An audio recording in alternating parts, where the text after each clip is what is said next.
حضرت ابراہیم علیہ السلام نے اس مثال کے ذریعے عجز کی ایک بہت ہی خوبصورت تفسیر ہمارے سامنے فرما دی اور ہمیں بتایا کہ عجز وہی ہے جو بالآخر خدا تک پہنچائے، ورنہ تم اپنے آپ کو ایسا حقیر اور بے طاقت سمجھنے لگو گے کہ مخلوق کے سامنے جھک جاؤ گے۔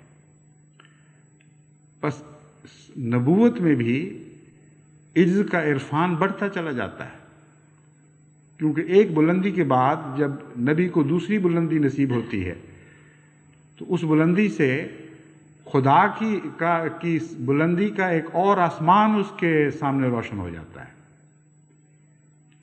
ایک نئی بلندی اس کو دکھائی دینے لگتی ہے، اور اس کے سامنے وہ پھر اپنے آپ کو دوبارہ عاجز محسوس کرتا ہے۔ وہ سمجھتا ہے کہ میں نے اپنے آپ کو عاجز سمجھا تو تھا، لیکن جیسا کہ حق تھا ویسا عاجز نہیں سمجھا تھا۔ خدا تعالیٰ تو لامحدود ہے اور اس کی ذات کی عظمت کا تصور بھی ممکن نہیں ہے۔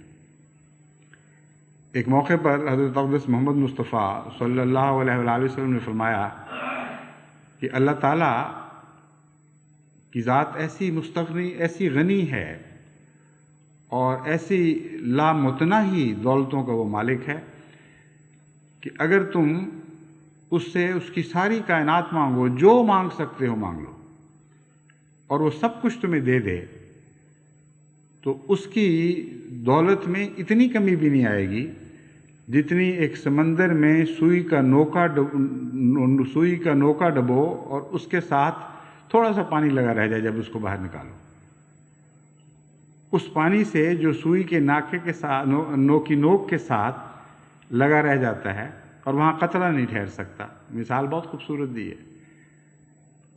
انگلی ڈبو یا اور کوئی چیز ڈبو، اس کے ساتھ زیادہ پانی لگتا ہے، لیکن جو باریک نوک ہو اس کے ساتھ پانی کا قطرہ نہیں رہ سکتا، اس لیے بہت ہی معمولی پانی ہوگا۔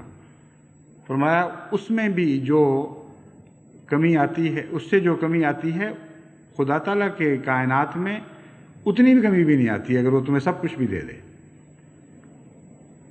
وہ لامتناہی ہے۔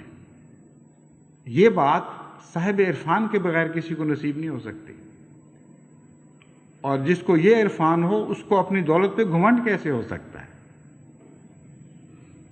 ایک ملک کا بادشاہ بھی ہو جائے تو وہ ایک زمین کے ایک ملک کا بادشاہ ہے، اور اس کے باوجود اس کا اقتدار کامل نہیں ہے۔ اس کو تو اپنے نفس، اپنے وجود پر بھی اقتدار حاصل نہیں۔ جب بیمار پڑتا ہے تو کس طرح بے حیثیت اور بے حقیقت ہو کے رہ جاتا ہے۔ اس کو اپنے جذبات پر بھی کامل اختیار نہیں ہوتا، نہ اپنے غصے پر، نہ اپنی خوشی پہ، نہ اپنی نیند پر، نہ اپنے جاگنے پر۔ بس وہ ایک بڑے ملک کا بادشاہ بن کر کیسے متکبر ہو سکتا ہے اگر اس کی نظر خدا کی لامتناہی ملکیت پر ہو؟ بس عرفان الہی عجز کی راہ سے جو نصیب ہوتا ہے ویسا اور کوئی عرفان نہیں ہے، اور اس کے نتیجے میں پھر خدا کی ذات دن بدن زیادہ ظاہر ہونے لگتی ہے۔